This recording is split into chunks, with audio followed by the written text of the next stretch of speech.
అస్సలాము అలైకుం వరహమతుల్లాహి వబరకాతుహ్. అల్హమ్దులిల్లాహి రబ్బిల్ ఆలమీన్ వస్సలాతు వస్సలాము అలా రసూలిల్ కరీం అమ్మాబాద్. ఈ పాఠంలో మీరు తన్వీన్ మరియు నూన్ సాకిన్ యొక్క రెండవ నియమం ఇఖ్ఫా గురించి నేర్చుకుంటారు. ఈ 15 అక్షరాలను హురుఫ్ ఇఖ్ఫా అంటారు.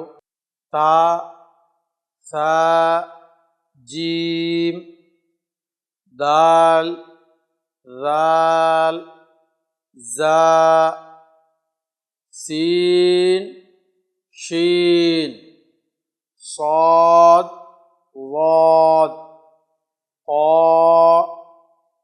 ظా, ఫా, కాఫ్, కాఫ్.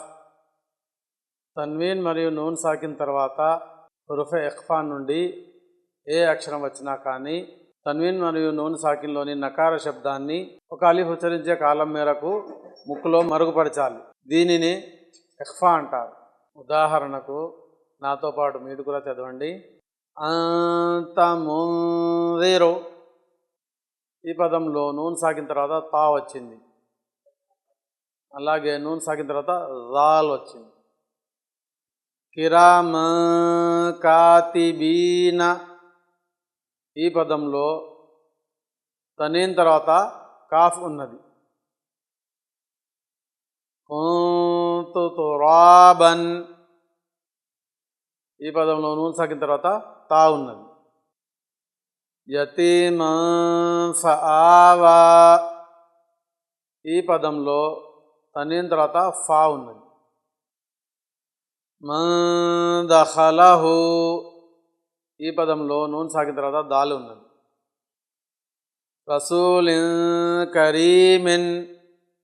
ఈ పదంలో తనీన్ తర్వాత కాఫ్ ఉన్నది. నారన్ జాత. ఈ పదంలో తనీన్ తర్వాత జాల్ ఉన్నది. కితాబున్ ఫీహి. ఈ పదంలో తనీన్ తర్వాత ఫా ఉన్నది. యౌమ యున్ఫఖు. ఈ పదంలో నూన్ సాకిన తర్వాత ఫా ఉన్నది. మన్ తగా. ఈ పదంలో నూన్ సాకిన తర్వాత తా ఉన్నది. ఫత్హున్ కరీబున్. ఈ పదంలో తనీన్ తర్వాత కాఫ్ ఉన్నది. మన్ సకులత్. ఈ పదంలో నూన్ సాకిన తర్వాత సా ఉన్నది.